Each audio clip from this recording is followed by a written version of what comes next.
You're listening to Bedroom Beethovens, where notable music makers break down stories accompanied by songs and melodies documenting growth through their 10,000-hour journey.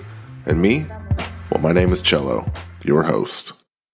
It's the Bedroom Beethoven Podcast.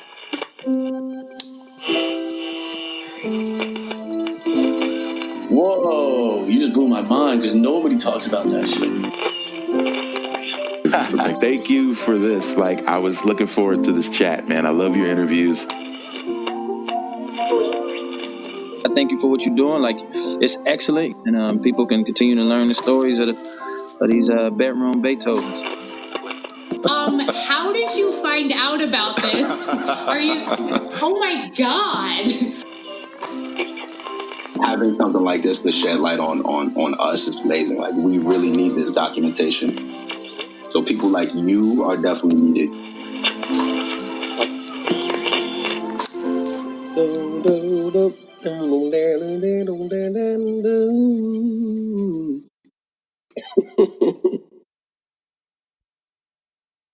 Hey, everybody, welcome to episode 46 of the podcast. When I think of the holidays, I think Lofi. No, seriously. But not to put him in a box, but my next guest is a wizard with the analog machines. Or should I say a doctor? Either way, you get surgical with it. My guest this week. I go by Dr.Doppler. I make lo-fi music, lo-fi hip-hop, and sometimes stuff that's a little bit more housey than that. And I love hardware.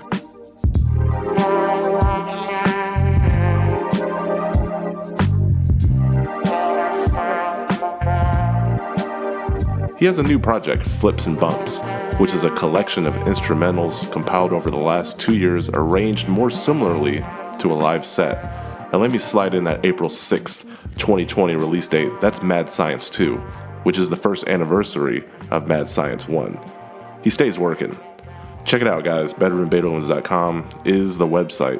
5-7 Collective is the gang, and these shows are on all platforms, from Pandora to YouTube to Apple Podcasts to Stitcher, which nobody really uses. Do you use Stitcher? Good job if you do. And last but not least, Spotify. Just pick one, and you're off to the races. And please visit patreon.com/bedroombeethovens to support the show directly so I can keep eating these sandwiches, son. I'm your host, Cello. Let's start the show. Turn your speakers into crackers. It's Doc Dop.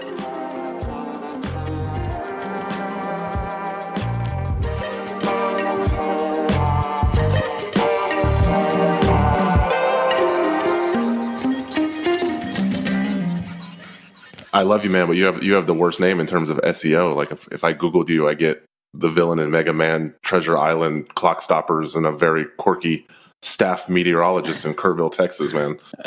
Yeah, actually, that's why I don't have the space in my name, which a lot of people add the space just not thinking about it, but there is no space in Dr. Doppler. It's just Dr.Doppler. And actually, if you're trying to play it on your Alexa, you have to say that. You have to say Dr. Doppler in order for it to understand what you're trying to do. I mean, you named yourself that because you kind of saw yourself like as a surgeon. I went by Doppler for not a long time, but at first. And then in 2011, I want to say, I got an SP555, and then that's when I started chopping shit up. So yeah, the surgery. It's all about how you see yourself, because I always like to think of it as a chef, like Raekwon, adding ingredients together until you get a tasty meal. Yeah. That's kind of the metaphor I always thought, or like an alchemist. Yeah. Tell me where you grew up, because I know you were playing in Somerville, New Jersey a few weeks back, and I actually have family there. Oh, really? So I grew up in a town called Warren, New Jersey. Not my favorite place in the world. And I lived in Basking Ridge for a little while, which is very close. Greenbrook for a little while, which is very close. And now I live in Somerville, actually. So since July, I've been living here. And you like it? You like it there? Yeah, it's nice. I mean, I'm not a big, we don't really go out to dinner very much. We do, but not me and I live with my girlfriend, and we don't go out that much. But it's nice to have stuff walking distance. The train's right here. I walk to ShopRite, and Everything's right here. Oh, I hope domestic life isn't making you soft. No. Do you have an inner conflict between your desire for a simple family life and the often reckless desires of your ambition? No, not really. I mean, I don't really think about it like that. I just kind of do what I do. And my girlfriend Lindsay is very supportive, and she's not pushing me to do anything. So Well, that's good, man. And your father was a musician. Your mom was she was a visual artist, right? yes, indeed. Wow. Yeah. So you had no choice but to be creative. It was a very artsy upbringing. Yes, that's right. I actually I myself I have a BFA in art, a Bachelor of Fine Arts. So took that from my mother and the music from my father. Did you connect on a music wavelength, and then you realized you were also a visual artist, or did it kind of surface at the same time? Well, I was definitely exposed to both very young. Like my parents would definitely put me in art classes when I was very young and stuff. But I think when I started doing it on my own, like, for my own enjoyment, was really, so it was probably music first. I got a guitar probably in elementary school and immediately started trying to write my own songs and stuff. And then it wasn't really till, well, I got into graph and stuff in middle school. And then by the time I got to high school, I started oil painting and drawing and illustrating. Not illustrating, but similar, I guess it's illustration work. I would do like little ink drawings on mat board and stuff. Was being artsy in high school all the rage? No, not really. Not really. Well, because your brother, who is, for people that don't know, he's AC Peer.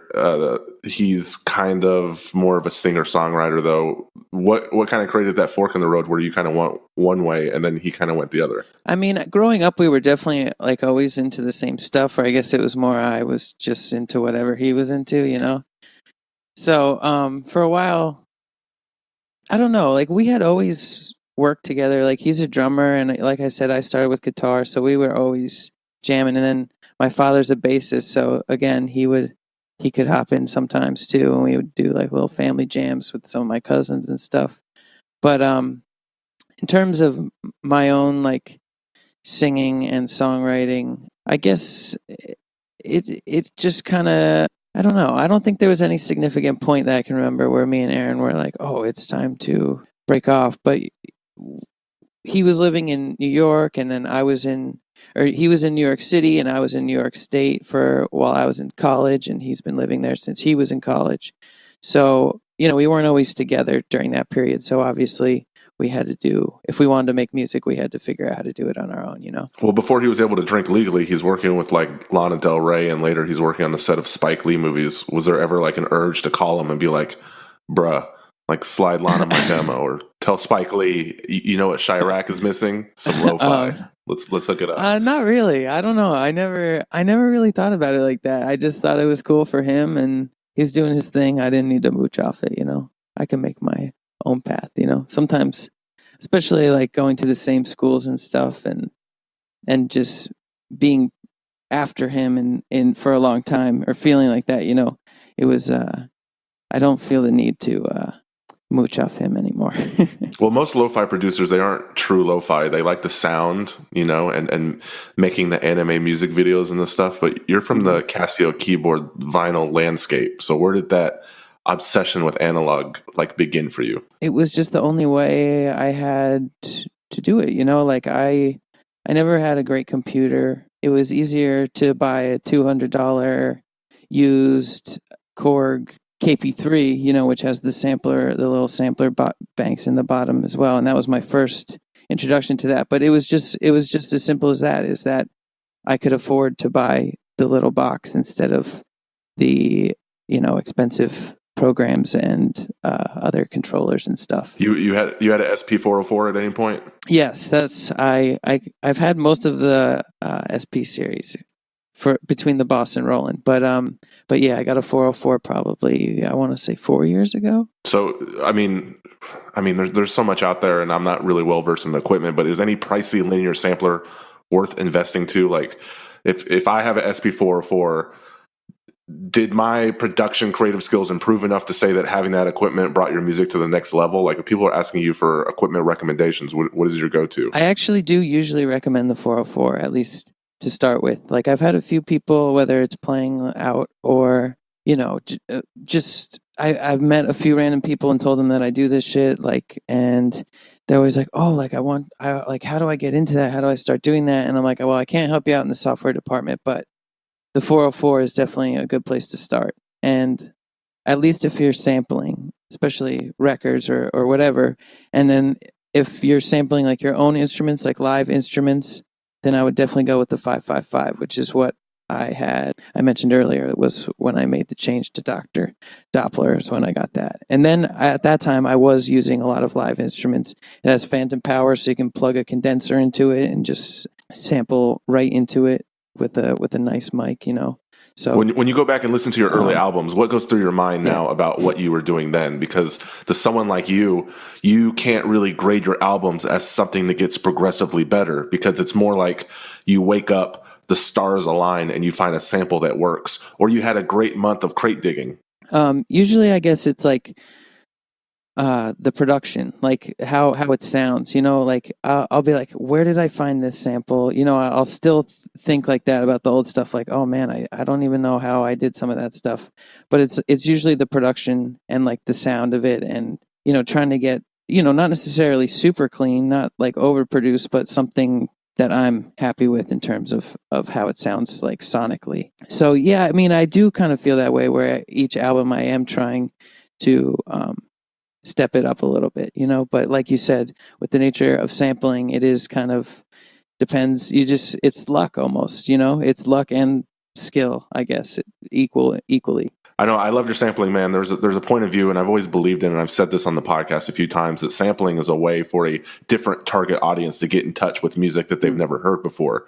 But your sampling, it goes deeper than that. For example, Patrice Rushen, I think Remind Me might be the obvious choice to select for a sample. But during her 4-album run at Elektra in the late 70s and early 80s, Elektra Records really screwed her over.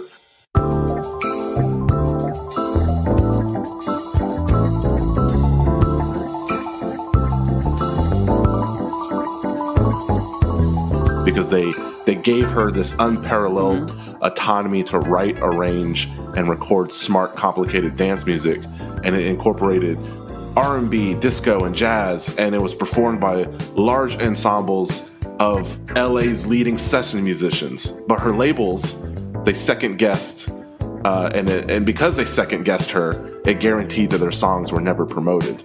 Like, you know, can you imagine that your label says that you can do whatever you want, you get excited, and then they're like, you know, we don't like this at all. I can recall a certain magic in your eyes, a spell each time that you appear, a kiss so passionate that has been mesmerized. Wow, I did not know that. Yeah, and so it's a responsibility, because 40 years later, you're giving these records a second airing. And I think 99% of musicians who record music hope for the music to have an impact on people, and it needs to cut through the noise in such a way that it resonates with another person's truth. So you're giving these people a second wind, and not only do you do a good job, but I believe there is a certain responsibility that comes along with that.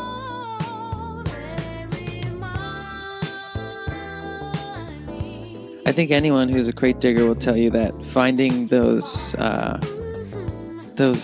gems, you know, stuff you've never heard of, the most obscure album that, you know, could be from anywhere in the world, and whether it's 8-bar loop of it or a whole track or the whole album, like it's that's what's most exciting about digging, is finding like just that stuff that you would never think to look for. Really. Yeah, because like you know.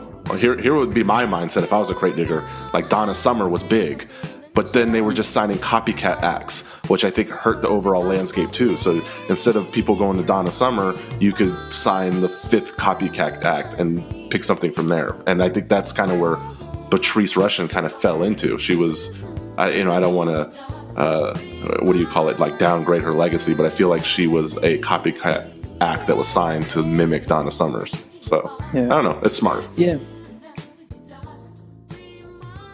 Forget Me Nots is definitely still bumping on WBLS all the time. So there's at least that. So Aphex Twin had a really interesting quote. He said that the holy grail for a music fan is to hear music from another planet, which has not been influenced by us or whatsoever, or even better, from lots of different planets. And the closest that we got to that was before the internet, when people didn't know of each other's existence. And now that doesn't really happen. So the adventures of Ray Gun Tony, the mad scientist Doc Dot, seems to be in line with that, where it's outer worldly. Like, I'm going to take you on an adventure. I think it's just a way for me to get into a creative space, like to have an idea, like the idea of making some sort of character for me. It's like focused enough, but also open-ended enough to the point where like it gives me direction when I need direction, and then when I have something, I can find a way to like make it fit into my narrative. Not necessarily that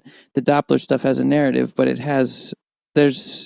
am thinking about like a scientist in his lab when I'm making the music. When you're making that music and you're ready to put it out, but then like J57's like, well, in the streaming landscape, I got to chop it up for Spotify. Does that take away from the impact? Like, you're not creating your music like this is a minute and 30-second song. This is a minute and 45-second song. Is that messing with your narrative? No, not really. Actually, I think I posed it as a question. Really, I wasn't sold on doing it either way, and I think it worked, you know. And I wish so bad that it was still okay for me to, and it still might happen one day. But you know, I'm trying to reach as many people as I can right now, and I want to put something out strictly on cassette.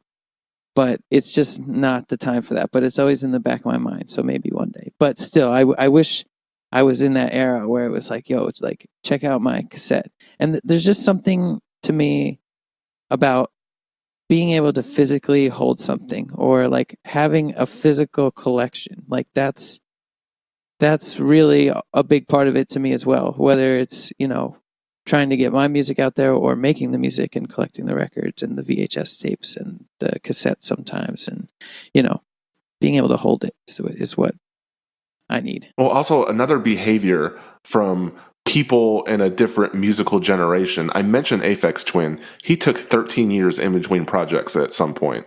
What do you think drives people to do that? Like, I've talked with people who say that they have to make music every day, or else they feel like their talent isn't being utilized. Maybe he did create music every day and he just didn't put anything out for 4,700 days in a row. Who knows? But what's the psychology around that? I mean, I feel like he could have got away with that in the 90s to the early 2000s, but nowadays, you're going to be working at Jason's Deli in the meantime. How do you sustain yourself? What's the psychology? Yeah, I mean, I can't tell you what he's thinking, but I don't know if anyone can tell you what he's thinking. I think putting things out consistently is important these days, and at least right now where I'm at, and like I said before, trying to reach as many people as possible, putting out new music and, you know, having new artwork and having a new idea is important. And especially again with the nature of sampling, I think it's, I don't want to say easier, but it's just sometimes quicker. And you, at least for myself, I always want to put things out immediately, and I could, but then later on I'm like, no, I'm glad I didn't put this out then, because now I've worked on this and now it's even better and I have a more cohesive thing. But then I could see myself, like you said, falling into that trap and just doing that over and over and over again, and then who knows how much time has gone by. You know, I could see for myself 4 years going by without putting out music because I keep pushing whatever is coming. But I mean, some of our favorite artists fall into that trap, and I see that same attitude with Black Moth Super Rainbow, where you talk to him and he says, I hated Eating Us. It was lame. I scraped the album, and you know what? I'll even go deeper. I never set out to be a musician. I wasn't interested in music as a kid. I just wanted to make what I wasn't hearing. And it's like it's self-deprecating, but at the same time, these artists find success not by a hunger for fame and money. It was just a byproduct of their music. And I suppose that's admirable, but I'm not sure if it's smart. Yeah, I mean, I think with him, he's just so eccentric and, you know, antisocial. And maybe those are extreme words, but I definitely think the guy Tom Feck from Black Moth is a strange fellow for sure. But they are. I'm glad you mentioned them because they are one of my biggest influences for the last over 10 years. They've been always in the back of my mind when I'm making any sort of music. There's a few groups like that. Those personalities go into hip hop as well.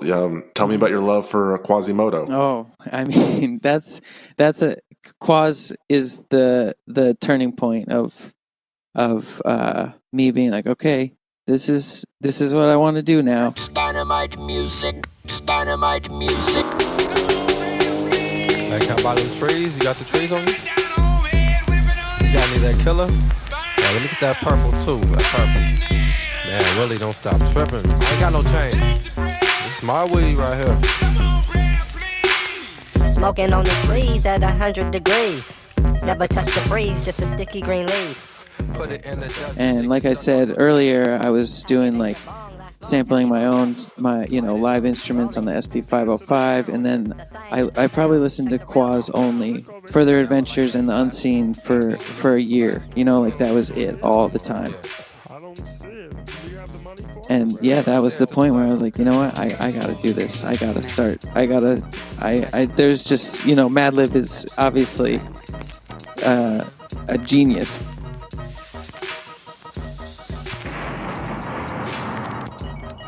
We can't mention Madlib because Quas is different. He was different. There was nothing like it at the time. That's true, but he still refers to Madlib as the producer of the beats. Really interesting. Yeah. So it wasn't an alter ego or a moniker. It was just like, this is just a different side of it. Yeah, it's supposed to be a totally different person, I'm pretty sure. And that's what you felt was special. Yeah, I mean, yeah. And I just loved the sound of it. You know, again, like, it's funny you mentioned that Aphex Twin quote where he's talking about hearing music from aliens. And to me, that's almost what Quas was, is because I had never really heard anything like that, you know, with the pitched up voice. And it's like he's saying like super, not all the time, but it's like heavy shit a lot of times, talking about like stabbing people or whatever. But the voice, you know, with the pitched up voice, it's like so quirky, you know, and it's like so interesting. I love things like that, like where it's like they directly contrast each other, you know, where they're working together, but they're in opposition directly. Yeah, I think if you start doing something new, the reason for doing it is because you haven't heard anyone else do it. So if you started doing something new today and it's the first experiment, you get excited because you haven't heard anything like that before. But if you release that on the internet tomorrow, then it would totally put you off continuing that experiment because people would hear it and then they would copy it and it wouldn't be new anymore. True. Yeah. Or maybe just the idea of having it out there, especially for me, like once I release something, like it's crazy how like, it's so weird. It's like a switch in my brain where like up to the release date, I'm listening to the project like a lot, like almost probably every day. And, you know, whether it's past the final point, you know, doing all the mixing beforehand, but then once everything's submitted, I'll still like listen to it and be like, okay, this is coming. I'm getting ready for it. And you know, the day it releases, it's like, okay, time for the next thing. Although Flips and Bumps was a little different because that was more of, I have hundreds of tracks on my computer now. And that was kind of like, if I don't put these things out now and, you know, in this context, then I don't think they're going to come out. And I wanted them to. Some of those beats were 2 years old, you know, and usually I don't work like that. Usually it's like a period of 6 months or 8 months. And then I take from that period and put it out. And then, you know, after that, like I said, the second that's done, it's on to the next one. So you'll take something to its logical progression on your own, and then you're done with it. And it's like, okay, chuck that out there. Yeah. And then again, when you mentioned like listening back, it's like because of that and because of like being so focused on the same thing for so long, it's like I'm extra critical when I listen back after it's released. And I'm like, okay, how can I maybe it's not always taking it to the next step, but just trying to do something a little bit different, I think doing it that way, you get a more honest reaction to what you've done, and there's no expectation in what people say. But that also changes, though, from like culture to culture. Like in America, it's quite admirable if someone's done well or been successful at whatever it is. But in Britain, they're not. They only like it when you're the underdog. So as soon as you get famous or you blow up, they're like, well, he thinks he's God, that guy. Like Snoop Dogg released a gospel album, and it didn't get a tenth of the backlash Kanye got. And there's a reason for that, Huh. Yeah. Huh. Yeah, I mean, I think that's why I hope that my career can go again like Tom Fex from Black Moth Super Rainbow. I don't think I'm quite as reclusive, but I just like the idea. It's his label, and he makes all of his own stuff, and he's kind of like riding a weird line. Not necessarily that I think he could be super, super famous, but he's staying just below the surface in the underground, in my opinion. And I think that's a cool spot to be, where you have almost, and he refers to it like this, it's a cult following, and he literally like treats it like a cult sometimes. I'm pretty sure he's not on stage though performing Hotline Bling and a little black Backstreet Boys though, Yeah. Wow, how did you get that information? I want a mansion and a couple bitches to clean up and do some dancing. Oh man! All right, those are not my words, but I did produce the project. Wow. Well, I know you were just Doppler back in the day. Tell me a little about the Hill Tribe demo with Josiah. We were freshmen in college, and I would blast music from my dorm room, and he lived on my floor. And I'm not sure whether that was our original meeting point, but he was like, "Yo, I rap," and like he showed me some of his stuff, and I was like, "All right, let's do this." And it was very low tech. I think you could probably tell most of the live instruments and his voice were recorded just from the microphone on my, at that point, probably 6 or 7 year old MacBook. It's definitely a little sketchy, but it was a lot of fun. And like I said, it was our first year of college, and we could just walk down the hallway, and I'd be like, "Yo, I got something," or he'd be like, "Yo, I finished something up," and it was fun. We would just switch back and forth playing Call of Duty or working on the song. Like while he would record, I would play Call of Duty, and then while I edited or whatever, he would play Call of Duty, and it was just a good time. It was a fun passion project, I feel like. What equipment did you have in that dorm room? What were you using? I had my SP555, a Korg, the KP3, the Chaos Pad 3, and my Korg R3 synthesizer, and an acoustic guitar. And then, like I said, my crappy MacBook. That it might be a crappy MacBook with that rolling. That's expensive. The R3? The SP555. Oh yeah. Yeah. Sorry, I there's so much. I got my R's confused. Yeah. But yeah, that was actually, so my dad, being the musician, he was always very helpful with purchasing instruments, and he took a lot of interest in things I was doing. He also travels a lot for work, so I still do it sometimes. So he'll check Craigslist, like all these, when he travels places, seeing what people have. And I had mentioned that I was trying to get this piece of equipment, and he found one for like, I think almost like less, like 40% of the original price, which was quite nice. And this was at Alfred University, right? Yeah. Yep. That's right. I'm just trying to think of the time period, but yes. Well, as a freshman, give me some honest feedback. Is lo-fi a young person's game? Because not too many old heads get it. But you know what? The irony is that vaporware is a huge influence, and that embodied components of 80s and 90s nostalgia and aesthetics. Yeah, I don't think so. I mean, there's people say that what 90s boom bap is now is lo-fi hip hop. So to say that it's a young kid's game is, in my opinion, incorrect, because we're just copying what they did 20 years ago. My take is different. I felt like New Jabies was the trigger of lo-fi because it wasn't just boom bap. It was trance, new jazz, acid jazz, trip hop, you name it. And I think a lot of people associate those sounds with Toonami, and then it just kind of grew from there. Maybe I'm wrong, but that's where I always thought it originated from. I mean, he came up in the early 2000s, I want to say. So he you know, again, he's not far off from the golden era, the 90s, you know. Him and Psych Origami and a few other people, Dilla.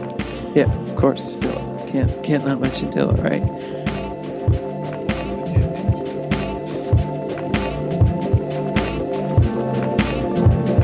And you're patient. You'll wait for something to catch your ear. You won't force it. So, you know, if you have any other projects, you know, what's ahead, you know, what's been sitting on your hard drive for a couple of years, you know, I'll give you the floor to kind of dive into that. Since Mad Science, the first one came out, I've been working towards Mad Science 2. Right now, that's my big focus. I've also been working on We've only done a few little things, but one of my good friends growing up, who was also very much influenced by Black Moth Super Rainbow, me and him kind of want to start I don't want to say a copycat project, but more like a tribute to Black Moth Super Rainbow, at least the early stuff. So that's coming up. And then actually J57 hit me with a bunch of stems, and hopefully we're going to try to get a little collaborative EP or album going, hopefully soon. But yeah, I've been chipping away at all three of those. So we'll see what how it all plays out. I'm aiming for April 6th again, which would be exactly 1 year after Mad Science 1 for Mad Science 2. So we'll see. You remember Eddie Hour? Yes, I do. That I've also been keeping on the back burner for the Eddie Hour 2.0, but we'll see how that goes as well. My pitch is you do a podcast with your brother and call it Peer to Peer. Okay, there you go. I feel like, yeah, that's funny. Actually, my mom made me a Halloween costume when I was a little kid as a boxer, and on my robe it said "The Peerless Peer." I like it. Yes. Mom and dad jokes everywhere. and the peer puns as well. Well, man, I'm excited, man. We're label mates, 5-7 Collective, man. Yeah, hell yeah. Thanks for being here, and this hopefully this is the last time that we talk and collaborate. And I'm hyped, man. I'm hyped for you, man. I think you're super talented. Thank you. And man, thanks for being here. Yeah, dude. Thank you so much. I appreciate it. Thank you.